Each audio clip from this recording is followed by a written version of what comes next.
M Kamal ഉത്തരവിന്റെ പൂർണ്ണരൂപം ഒപ്പം തന്നെ കമൽ ഇപ്പോൾ വനമന്ത്രി സംസാരിച്ചതും കമൽ കേട്ടിട്ടുണ്ടാവുമെന്ന് ഞാൻ പ്രതീക്ഷിക്കുകയാണ്. വിവരങ്ങൾ കമൽ. അക്ഷയ, ഉത്തരവിലെ ഏറ്റവും പ്രധാന ഭാഗത്തേക്ക് ഞാൻ വരുന്നതേ ഉണ്ടായുള്ളൂ. ഉത്തരവിൻ്റെ കൺക്ലൂഷൻ ഇങ്ങനെയാണ്: Kannur northern circle chief forest കൺസർവേറ്ററുടെ മേൽ ശുപാർശയുടെ അടിസ്ഥാനത്തിൽ മിനിസ്ട്രി ഓഫ് എൻവയോൺമെൻറ്റ് ആൻഡ് ഫോറസ്റ്റിൻ്റെ നിലവിലുള്ള എല്ലാ മാർഗനിർദ്ദേശങ്ങളും സ്റ്റാൻഡേർഡ് ഓപ്പറേറ്റിംഗ് പ്രൊസീജിയറും പാലിച്ചുകൊണ്ട് ടി കാട്ടാനയെ സുരക്ഷിതമായി കുങ്കിയാനകളെ ഉപയോഗിച്ച് കാട്ടിലേക്ക് തിരികെ ഡ്രൈവ് ചെയ്യാനും ആയത് വിജയിച്ചില്ലെങ്കിൽ ടി കാട്ടാനയെ മയക്കുവെടി വെച്ച് പിടികൂടുന്നതിനും അധിക സമ്മർദ്ദം നൽകാതെ എത്രയും വേഗം അതിനെ ആരോഗ്യ നിരീക്ഷണത്തിന് മുത്തങ്ങ ആന ക്യാമ്പിലേക്ക് മാറ്റിയതിനു ശേഷം ഉൾക്കാട്ടിലേക്ക് തുറന്നുവിടുന്നതിനും 1972 വന്യജീവി നിയമപ്രകാരം ചീഫ് വൈൽഡ് ലൈഫ് വാർഡൻ ഉത്തരവിടുന്നു. അതായത് ആനയെ ഡ്രൈവ് ചെയ്ത് അത് വിജയിച്ചില്ലെങ്കിൽ, അത് ആ ഒരു ഓപ്പറേഷൻ ഇപ്പോൾ തന്നെ അത് നടന്നില്ല. രാവിലെ തന്നെ അവർ ശ്രമിച്ചതാണ്. അതുകൊണ്ട് ഇനി അടുത്ത ഘട്ടം മയക്കുവെടിയാണ്. അതൊക്കെ പക്ഷേ ആനയെ മുത്തങ്ങ ആന ക്യാമ്പിൽ തന്നെ നിലനിർത്തണമെന്ന് ഉത്തരവിൽ പറയുന്നില്ല. ആരോഗ്യ പരിശോധനയ്ക്ക് ശേഷം ഉൾവനത്തിൽ തുറന്നുവിടണം എന്നാണ് ഉത്തരവിൽ പറയുന്നത്. അത് ഇനി ഏത് രീതിയിൽ ഈ പ്രതിഷേധമുയർത്തുന്നവർ എടുക്കുമെന്ന് അറിയില്ല. എന്തായാലും മയക്കുവെടി വെക്കാൻ ഉത്തരവ് ഇറങ്ങിയിരിക്കുന്നു. ആ ഉത്തരവിന്റെ ചില സാങ്കേതിക ഭാഷയാണ്. എനിക്ക് തോന്നുന്നു നമ്മുടെ മുൻ അനുഭവത്തിന്റെ വെളിച്ചത്തിൽ കൂടിയാണ് ഈ ഉത്തരവ് ഇറങ്ങിയെന്ന് തോന്നുകയാണ്. അതായത് ഇപ്പോൾ ഓപ്ഷൻസ് ഉണ്ട്.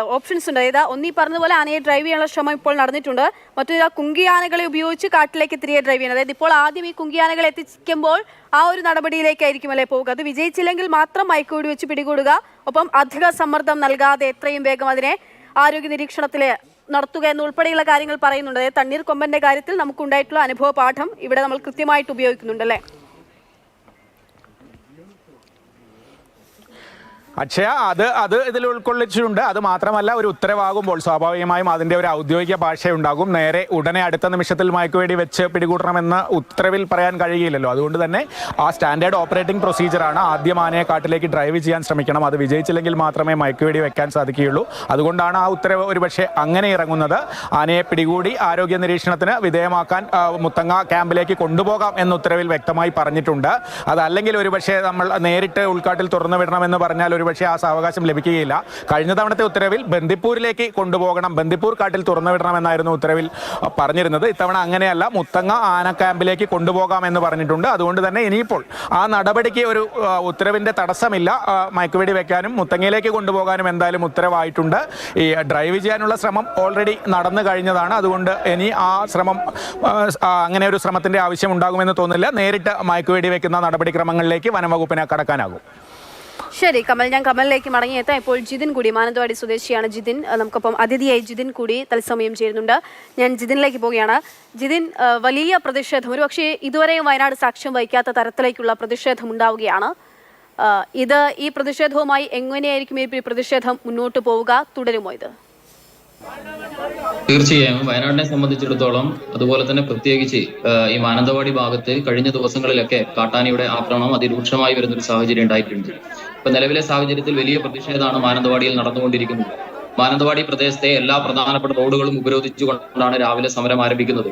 ഇത് ഒരു രാഷ്ട്രീയ കക്ഷി ഭേദമന്യേ എടുക്കുന്ന ഒരു പ്രതിഷേധമായിട്ട് നമുക്ക് കാണാൻ വേണ്ടി സാധിക്കും. വയനാടിന്റെ ചരിത്രത്തിൽ ഇന്നേ വരെ ഇന്നത്തെ മരണം ഉൾപ്പെടെ, ഇന്ന് പടമല്ലിയിൽ അജിയേട്ടന്റെ മരണം ഉൾപ്പെടെ വന്നതോടുകൂടെ വന്യമൃഗശല്യത്തിന്റെ ഭാഗമായി ആനയെ ചവിട്ടിക്കൊന്നതിന്റെ ഭാഗമായി 153ാമത്തെ ജീവനാണ് പൊലിഞ്ഞിരിക്കുന്നത്. വയനാടിനെ സംബന്ധിച്ചിടത്തോളം ഏറ്റവും കൂടുതൽ ആളുകൾ മരണപ്പെടുന്നത് വന്യമൃഗശല്യത്തിന്റെ അതിന്റെ ഭാഗമായിട്ടാണ് എന്ന് നമുക്ക് കാണാൻ വേണ്ടി സാധിക്കും. തീർച്ചയായും പ്രതിഷേധം ഇനിയും ഉയരുക തന്നെ ചെയ്യും. നേരത്തെ ഇവിടെ സൂചിപ്പിച്ച 2 പ്രധാനപ്പെട്ട നിർദ്ദേശങ്ങളാണ് മുമ്പോട്ട് വെക്കാനുള്ളത്. അതിൽ ഏറ്റവും പ്രധാനപ്പെട്ട കാര്യം ആനയെ വെടിവെച്ച് കൊല്ലണം എന്നുള്ളത് തന്നെയാണ്. ആ നിലപാടിൽ നിന്ന് മറ്റൊരു അഭിപ്രായവും നമുക്ക് പറയാനില്ല. നമ്മുടെ നാടിനകത്ത് വലിയ രൂപത്തിൽ കാട്ടാനയുടെ ആക്രമണം നടന്നുകൊണ്ടിരിക്കുന്ന സാഹചര്യത്തിൽ ഇത്തരത്തിൽ കർണാടകത്തിൽ നിന്നുൾപ്പെടെ റേഡിയോ കോൾ വെടിപ്പിച്ചൊരു ആന എന്ന് പറഞ്ഞു കഴിഞ്ഞാൽ അത് സ്വാഭാവികമായും ആ പ്രദേശത്തിനകത്ത് ഒട്ടനവധി പ്രയാസങ്ങൾ ഉണ്ടാക്കിയതിന്റെ ഭാഗമായിട്ടായിരിക്കും അതിനെ അവിടെ നിന്ന് കയറ്റി വിട്ടിട്ടുണ്ടാവുക. സ്വാഭാവികമായും അതിനെ ട്രേസ് ചെയ്ത് കൊണ്ടുവരാൻ വേണ്ടി സാധിച്ചിട്ടില്ല. അതുപോലെ തന്നെ ആ ആന ഉണ്ടാക്കിയിട്ടുള്ള ഒരു ദാരുണമായ സംഭവം, ഒരു മരണം എന്ന് പറയുന്നത് ഒരു കാരണവശാലും ഇനി നമ്മുടെ നാടിനകത്ത് ഉണ്ടാവാൻ വേണ്ടി പാടില്ല എന്ന് തന്നെയാണ് അതിൽ പറയാനുള്ളത്. അതായത് ജിതിൻ പറഞ്ഞതുപോലെ തന്നെ കുറ്റകരമായിട്ടുള്ള അനാസ്ഥ വനവകുപ്പിന്റെ ഭാഗത്ത് നിന്ന് പ്രകടമാകുന്നതാണല്ലോ ഈ സംഭവം ഉൾപ്പെടെ. മറ്റു പലപ്പോഴും നമ്മൾ ഇത്തരത്തിലുള്ള കാര്യങ്ങൾ കാണുകയും ചെയ്തിട്ടുണ്ട്. ഇതിപ്പോൾ നമുക്ക് കൃത്യമായിട്ട് ബോധ്യപ്പെടുകയും ചെയ്യുന്നു. ഇപ്പോഴും അവിടെ ഈ യോഗം ഇപ്പോൾ നടന്നുകൊണ്ടിരിക്കുകയാണ്. ജിതിൻ പറഞ്ഞതുപോലെ സർവകക്ഷി യോഗമാണ്, ഒരു രാഷ്ട്രീയ കക്ഷി എന്ന് നമുക്ക് പറയാനില്ല, സർവകക്ഷി യോഗം അവിടെ നടക്കുന്നു. പക്ഷേ ആ യോഗം പോലും ഒരു പൂർണ്ണാവസ്ഥയിലേക്ക് എത്തുന്നില്ല. എന്ത് മറുപടിയാണ് അവിടെയുള്ള ആളുകൾക്ക്? എന്തെങ്കിലും മറുപടി ലഭിക്കുന്നതായിട്ട് ജിതിന് വിവരമുണ്ടോ? അല്ല, ഞാനിപ്പോ വരുന്നത് ആ യോഗം നടക്കുന്ന സ്ഥലത്തു നിന്നാണ് വരുന്നത്.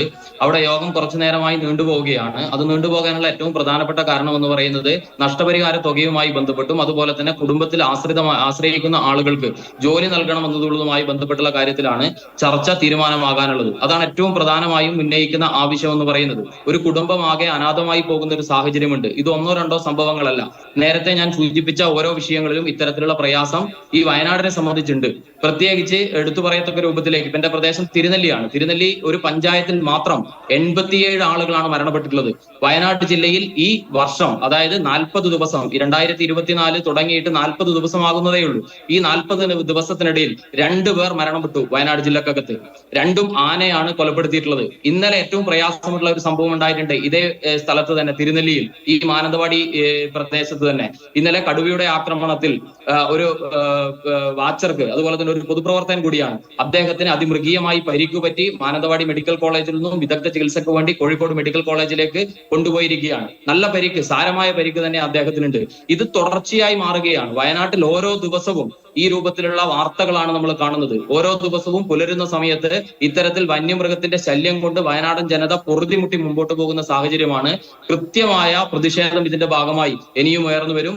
വളരെ കൃത്യമായ നടപടികളാണ് ഇതിന്റെ ഭാഗമായിട്ട് അധികാരികളുടെ ഭാഗത്ത് നിന്ന് ഉണ്ടാവേണ്ടത്.